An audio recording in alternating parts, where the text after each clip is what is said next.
नमस्कार, India news देख रहे हैं आप। मैं हूं आपके साथ पराग गुप्ता। एक नजर 22 जिले 22 खबर पर।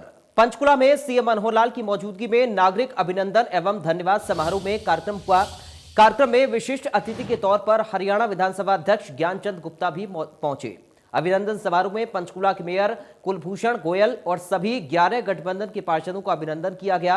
पंचकुला वासियों का आभार जताया गया कि उन्होंने जिस तरीके से गठबंधन को निगम चुनावों में सहयोग किया, साथ ही योजनाओं के बारे में भी बताया गया और कहा कि जनप्रतिनिधि संकल्प पत्र के हिसाब से वो अपना काम जनता को समर्पित करें। इसके अलावा सीएम मनोहर लाल ने किसान आंदोलन के समाधान को लेकर भी उम्मीद जाहिर की। बड़ी प्रसन्नता की बात है कि ये जो स्थानीय निकाय के चुनाव हुए थे उसमें एक नगर निगम, एक नगर परिषद, इसमें हमारे जो मेयर और चेयरमैन चुने गए और कांग्रेस का मात्र एक ही चुना गया है। पार्षदों में भी भारतीय जनता पार्टी और जेजेपी के मिलाकर के 36 पार्षद हमारे चुने गए हैं, जबकि कांग्रेस के मात्र 19 चुने गए हैं। इसलिए अगर सीधा गणित अगर गिने तो 2:1 है, बीजेपी जेजेपी 2 हिस्से, एक हिस्सा कांग्रेस। इसलिए आज विषम परिस्थितियों में भी हमारा जो जन समर्थन है वो पर्याप्त है, ये इसमें से सिद्ध होता है। और आज पंचकुला के नगर निगम के मेयर, हमारे जो पार्षद 11 पार्षद यहाँ हैं, उनका सबका हमने अभिनंदन किया, कार्यकर्ताओं का, जनता का अभिनंदन किया और अपनी जो योजनाएं हैं वो हमने प्रदेश की बताई हैं और आह्वान किया है कि जो संकल्प पत्र यहाँ नगर निगम में घोषित किया गया है उस संकल्प पत्र के हिसाब से यहाँ के विकास के काम सब होकर के जनता को समर्पित किए जाए। एक तो कोरोना है। कोरोना एक बहुत बड़ा ऐसा फैक्टर था जो पिछले साल भर में हमको, आपको पता, सामान्य गतिविधियाँ जो हमारी नहीं चल पाई हैं, ना सरकार की चल पाई, ना पार्टियों की चल पाई। और दूसरा, किसान आंदोलन भी उसमें है, क्योंकि किसान आंदोलन के नाते से जिस प्रकार के चैलेंज हरियाणा में हैं, तो ये चैलेंज ना तो कहीं पंजाब में है, ना कहीं किसी और प्रदेश में है। ये सबसे ज़्यादा चैलेंज हमको हरियाणा में है, क्योंकि आज जो धरने प्रदर्शन वो हरियाणा, पंजाब के लोग भी हरियाणा में आके कर रहे हैं। हालांकि लोकतंत्र ये तकाजा करता है कि हर किसी को अपने अपने स्थान पर धरने प्रदर्शन करने चाहिए, लेकिन अब वो चूँकि मर्यादाओं को जो तोड़ा है उन्होंने, अब इसमें से रास्ता निकलेगा ऐसा मैं आशा करता हूँ कि अभी कई दौर की बातचीत हुई है, कल 4 तारीख को फिर बातचीत है और मुझे लगता है कि किसान जो प्रतिनिधि हैं वो और हमारी केंद्र सरकार के मंत्रीगण मिल बैठ कर कोई ना कोई समाधान निकालेंगे और कल जो है सब लोग। उधर नेता प्रतिपक्ष और पूर्व सीएम भूपेंद्र हुड्डा ने किसान आंदोलन को लेकर एक बार फिर से केंद्र सरकार पर निशाना साधा। उन्होंने कहा कि किसानों की मांगें पूरी तरह से जायज हैं। यह आंदोलन पूर्ण रूप से लोकतांत्रिक और शांतिप्रिय तरीके से चल रहा है। दिल्ली बॉर्डर समेत पूरे प्रदेश में कड़कड़ाती ठंड और खुले आसमान के नीचे धरने पर बैठे हैं किसान, लेकिन राज्यपाल ने आज तक उनकी मांगों को नहीं माना। यदि सरकार अपने हट से पीछे नहीं हटी तो किसान भी पीछे नहीं हटेंगे। सर्दी में बैठे हैं, सरकार को तुरंत उनकी बात माननी चाहिए और वो जो कानून लाए हैं वो वापस लेने चाहिए और बाद में जो भी है कानून ऐसे लाएं जो किसानों से बात करके और उनकी सहमति से लें। ये जो मौजूदा कानून है ये किसानों के हित के नहीं है, इस वास्ते उनकी मांग जायज है। सरकार को तुरंत जो है किसानों की बात माननी चाहिए।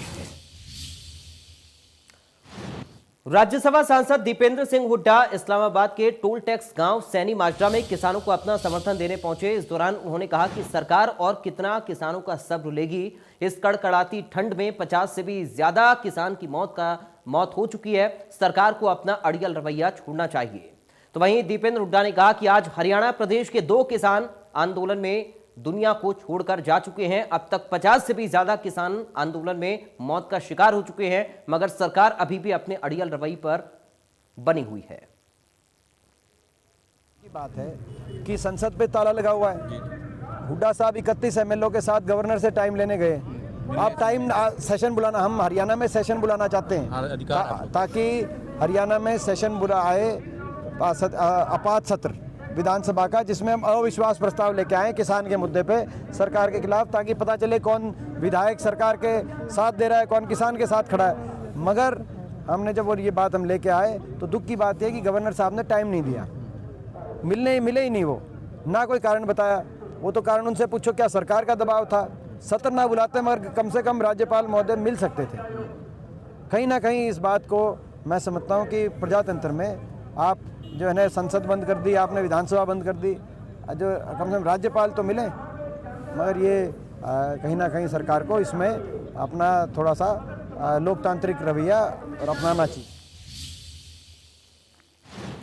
कांग्रेस के राष्ट्रीय महासचिव रणदीप सुरजेवाला ने किसान आंदोलन पर बोलते हुए कहा कि ये धर्म युद्ध है, अब लड़ाई कांग्रेस बनाम बीजेपी नहीं, अब लड़ाई देश बनाम बीजेपी है। किसानों और सरकार के बीच होने वाली वार्ता संबंधी सवाल पर सुरजेवाला ने कहा कि अब किसानों को कुछ नहीं करना है, बल्कि सरकार को तीनों कानून वापस लेने हैं, क्योंकि देश कानूनों के खिलाफ है, सांसद इसके खिलाफ हैं। सुरजेवाला ने कहा कि चंद पूंजीपतियों को फायदा पहुंचाने के लिए ये काले कानून रात के अंधेरे में बनाए गए हैं। इन्हें पारित कराने से पहले ना किसी किसान संगठन से राय ली गई और न ही किसी कृषि विशेषज्ञ से मशवरा किया गया। प्रधानमंत्री जी ने लगभग 57-58 किसानों ने कुर्बानी दे दी। प्रधानमंत्री जी के पास पाकिस्तान के पूर्व प्रधानमंत्री नवाज शरीफ जी की माता का शोक प्रकट करने का समय तो है, पर उनके घर से 20 किलोमीटर दूर ठिठुरती सर्दी के अंदर 57 और 58 किसान कुर्बानी दे चुके, उनके बारे में एक शब्द क्यों नहीं बोल रहे? इसलिए किसानों को कुछ नहीं करना, सरकार को करना है। सरकार 3 काले कानून वापस ले। जब पूरी संसद इसके खिलाफ है, जब सारे सांसद इसके खिलाफ हैं, पूरा देश इसके खिलाफ है, तो वापस लें कानून और नए सिरे से बातचीत। उधर पलवल के नेशनल हाईवे 19 पर भी किसानों का आंदोलन बदस्तूर जारी है। आहूटा चौक पर किसान 31 दिन से धरने पर बैठे हैं। किसानों ने टोल भी फ्री कराया हुआ है। किसानों ने कहा कि टोल तब तक वसूले नहीं दिया जाएगा जब तक किसानों की मांग नहीं मान ली जाती। देश भर में किसान आंदोलन के चलते किसानों द्वारा टोल फ्री करने का जो फैसला लिया गया था, अभी पूरी तरह से टोल फ्री कर दिए गए हैं।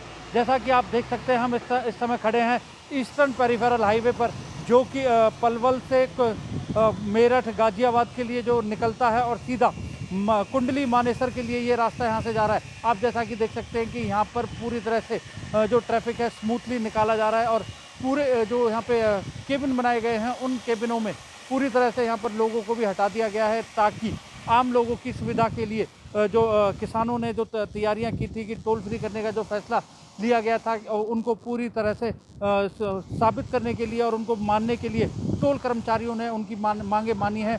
और वहीं आप जैसा कि देख सकते हैं कि ये जो ट्रक है ये अब ये हाईवे ईस्टर्न पेरिफेरल हाईवे से आ रहा है और देखिए आप बिल्कुल एकदम सीधे स्मूथ तरीके से निकल रहा है। जैसा कि आप देख सकते हैं कि हम बात करते हैं इन ट्रक ड्राइवरों से, क्योंकि ये काफ़ी लंबे रूट से आ रहे हैं और यहाँ पर इनका क्या कहना है कि जो किसानों द्वारा जो टोल फ्री कराए गए हैं उसको लेकर इनकी क्या प्रतिक्रिया है। जैसा कि हम दिखाना चाहेंगे कि आम लोगों के लिए कहीं ना कहीं अब एक सुकून मिल रहा है, क्योंकि जो किसानों ने फैसला लिया था उसके बाद ये क्या कहते हैं उनसे जान लेते हैं हम। जो हमारे साथ ट्रक ड्राइवर मौजूद है, क्या कहोगे कि यहाँ पे जो किसानों ने टोल फ्री कराए हैं, क्या लगता है आपको कि किसान आंदोलन से कुछ फ़ायदा मिला है इसको? ये टोल फ्री ना हुआ, टैक्स से पैसे कटा, आगे वाला कैश कटाना पड़ा हमें। अच्छा, यानी कि ये केवल टैक्स से पैसे काटे जा रहे हैं, बाकी टोल फ्री नहीं हुए हैं? नहीं हुआ, आगे वाला तो मैं कैश कटा करूँ। अच्छा, तो इसके लिए आपने कहीं शिकायत नहीं की कि जो किसानों ने टोल फ्री कराए तो उसके बाद कोई ऐसा शिकायत नहीं हुई आपकी? शिकायत क्या, जो पहले क्या ना 100-200 रुपये का टोल ही बच रहे थे, टोल ना भी कट रहे हैं, उधर की तरफ ना कट रहे हैं, तो 3000 का डील फालतू खा रही गाड़ी।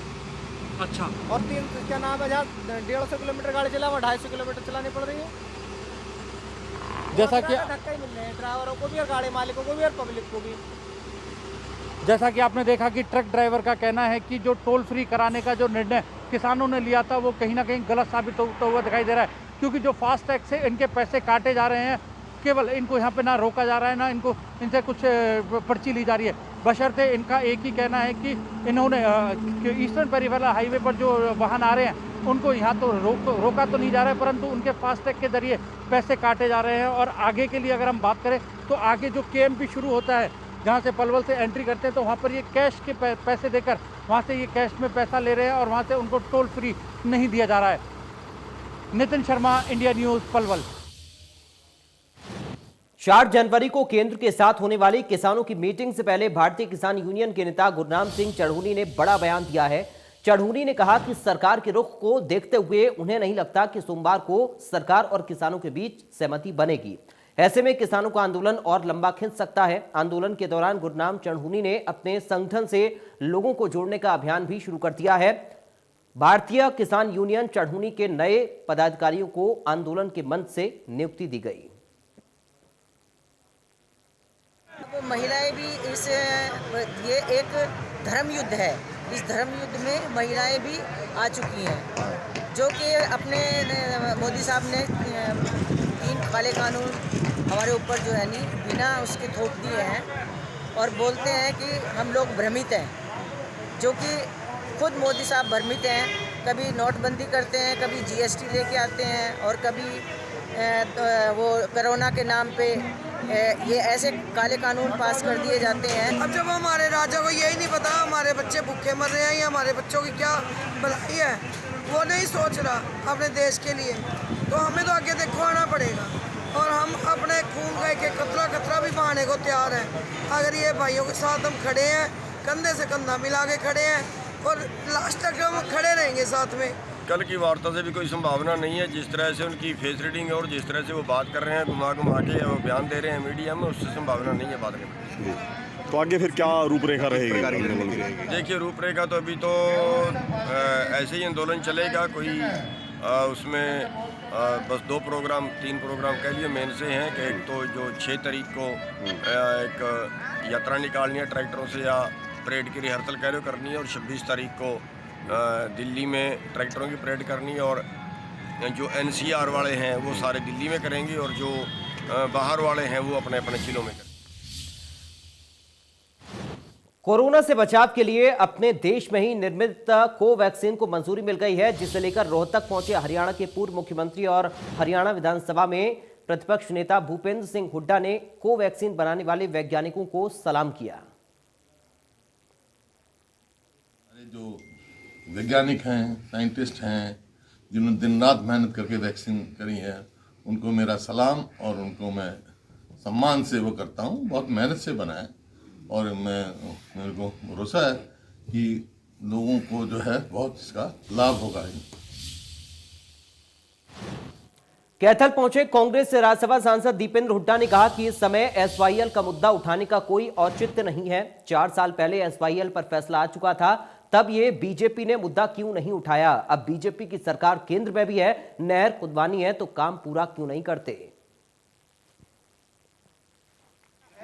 मुद्दा वो इस समय उठाने का जो राजनीति है वो किसान समझ चुका है। 4 साल पहले फैसला आया था, 4 साल पहले तक ये चुप थे। बीजेपी ने 4 साल तक इस पर क्यों नहीं करी किसी सांसद ने, किसी मंत्री ने। अब जब एसवाईएल की बात अब लेके आए हैं, जब किसान आंदोलन चल रहा है, तो ये किसान विरोधी चेहरा बीजेपी का सामने चुका है। उधर शाहजहांपुर बॉर्डर पर किसानों पर एक्सपायरी आंसू गैस के गोले छोड़े गए, जिससे किसानों में गुस्सा है। किसानों का यह कहना है कि उनके साथ आतंकियों जैसा व्यवहार किया जा रहा है, लेकिन वो पीछे हटने वाले नहीं और नए कृषि कानून को वापस लिए जाने तक वो घर वापस नहीं जाएंगे और लगातार प्रदर्शन जारी रहेगा।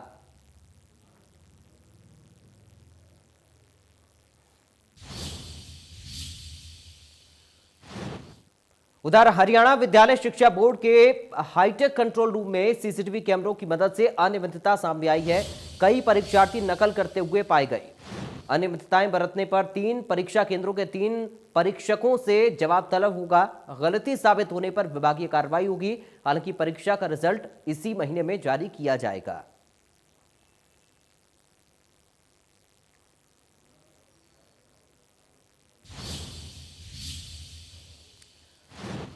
उधर पाकिस्तानी गोलीबारी में शहीद हुए झज्जर के कस्बा सालाहबाद के शहीद रविंद्र जाखड़ का पूरे सैन्य सम्मान के साथ अंतिम संस्कार कर दिया गया। शहीद के अंतिम संस्कार में सालाहबाद ही नहीं बल्कि क्षेत्र के लोगों का हुजूम उमड़ा और उन्होंने नम आंखों से रविंद्र की शहादत पर गर्व करते हुए उन्हें श्रद्धांजलि अर्पित कर विदाई दी। उधर जेजेपी सुप्रीमो अजय चौटाला शहीद के अंतिम संस्कार में विशेष रूप से सम्मिलित हुए और उन्होंने शहीद को पुष्प चक्र अर्पित करते हुए श्रद्धांजलि दी। शहीद के शव को सर्विस लीग कार्यालय में सम्मान के साथ रखवाया गया था। रविवार को एक विशाल काफले के साथ शहीद रविंद्र जाखड़ के पार्थिव शरीर को एक गाड़ी में ले जाया गया। शहीद की पार्थिव शरीर के गांव पहुंचते ही ग्रामीणों ने नारों के साथ शहीद की पार्थिव देह का सम्मान किया। बाद में शहीद रविंद्र जाखड़ के घर से ही उनके पार्थिव शरीर को गांव की उस पंचायती भूमि तक सम्मान के साथ ले जाया गया, जहां पहले भी गांव के 2 शहीदों का अंतिम संस्कार किया जा चुका है। इतनी बड़ी शहादत दी है, क्या कहना चाहोगे? सर कहना तो क्या सर, देश के लिए अपनी जान दी है, प्राउड है मेरे को उन पे, और देश को भी होना चाहिए पूरा। और बस यही कहना चाहूँगा, आई लव यू पापा। बस मैंने अपने भांजे के ऊपर बहुत बड़ा गर्व है, जिसने देश का नाम किया है, हमारे गांव का नाम रोशन किया है, घर का नाम रोशन किया है। जय। 1 तारीख को हुई थी सुबह, न्यू ईयर पे? हाँ, 6 नवंबर की 10 तारीख को। अगली बार आने के लिए बोला था कुछ? नहीं, जुलाई अगस्त की बोल रहे थे, अगस्त सितंबर की बोल रहे थे कि छुट्टी करना। उधर फरीदाबाद में जमीन को लेकर 2 पक्षों के बीच विवाद हो गया। फतेहपुर बिल्लौज गांव में 2 समाज आमने सामने हो गए। दरअसल ये पूरा विवाद अंबेडकर की प्रतिमा की जगह को लेकर हुआ। एक पक्ष का दावा है कि जिस जगह अंबेडकर की प्रतिमा लगी है वो जमीन उस समाज की है, जबकि दूसरा पक्ष उसी जमीन पर अपना दावा ठोक रहा। गांव में हालात की गंभीरता को देखते हुए भारी पुलिस बल तैनात किया गया।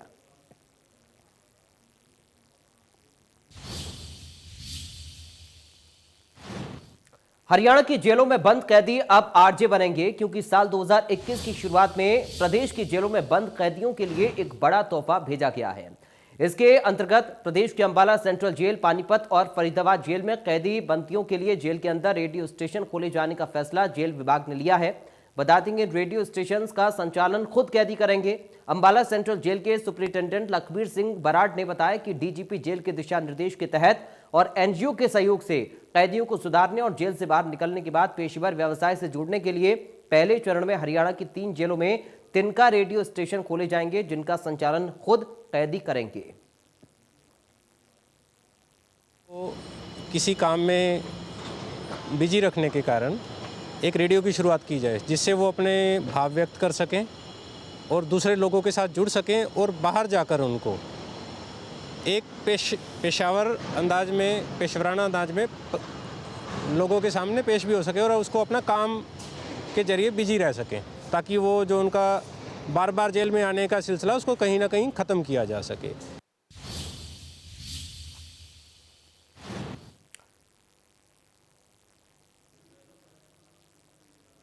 उधर यमुनानगर में एक युवती से सोशल मीडिया के जरिए जान पहचान करके उसे शादी का झांसा देकर कई बार रेप करने और इसी दौरान उसकी अश्लील वीडियो बनाकर उसे धमकाकर 1.5 लाख रुपए ऐंठने के आरोप में महिला पुलिस ने एक व्यक्ति को गिरफ्तार किया है। पुलिस ने आरोपी को कोर्ट में पेश करके 4 दिन की पुलिस रिमांड पर लिया। महिला थाना प्रभारी सोमवती ने बताया कि 29 दिसंबर को महिला थाने में आकर एक युवती ने बयान दर्ज कराया कि पुणे में रहने वाले एक व्यक्ति ने शादी का झांसा देकर उसके साथ कई बार बलात्कार किया और इसी दौरान उसके अश्लील वीडियो बनाकर उसे धमकाकर उससे 1.5 लाख से अधिक रुपए भी लूट लिए। मामले की जांच करने के लिए पुणे की पुलिस की सहायता से एक आरोपी को गिरफ्तार करके यमुनानगर लाया गया और कोर्ट में पेश किया गया।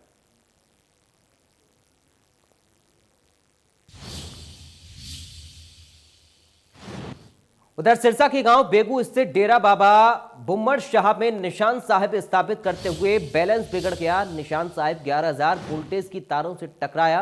करंट लगने से एक व्यक्ति की मौत हो गई, जबकि 4 लोग झुलस गए। सूचना मिलने के बाद सदर थाना पुलिस मौके पर पहुंची। शव का नागरिक अस्पताल में पोस्टमार्टम करवाया गया। चश्मदीदों ने बताया कि डेरा बाबा बुम्मड़ शाह में प्रत्येक वर्ष मेला लगता है। इससे पूर्व निशान साहिब पर झंडा चढ़ाया जाता है। निशान साहिब को स्थापित किया जाता था। अचानक से नियंत्रण बिगड़ने से हादसा हो गया। करंट लगने से राजेंद्र की मौत हो गई। कुछ श्रद्धालु झुलस भी गए, जिनकी हालत अभी ठीक है।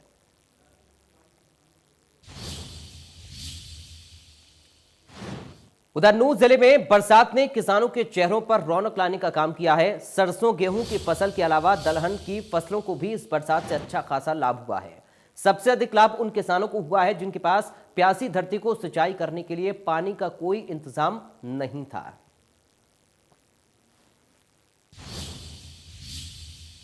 तो फिलहाल 22 जिले 22 खबर में बस इतना ही। बाकी खबरों के लिए आप देखते रहिए इंडिया न्यूज।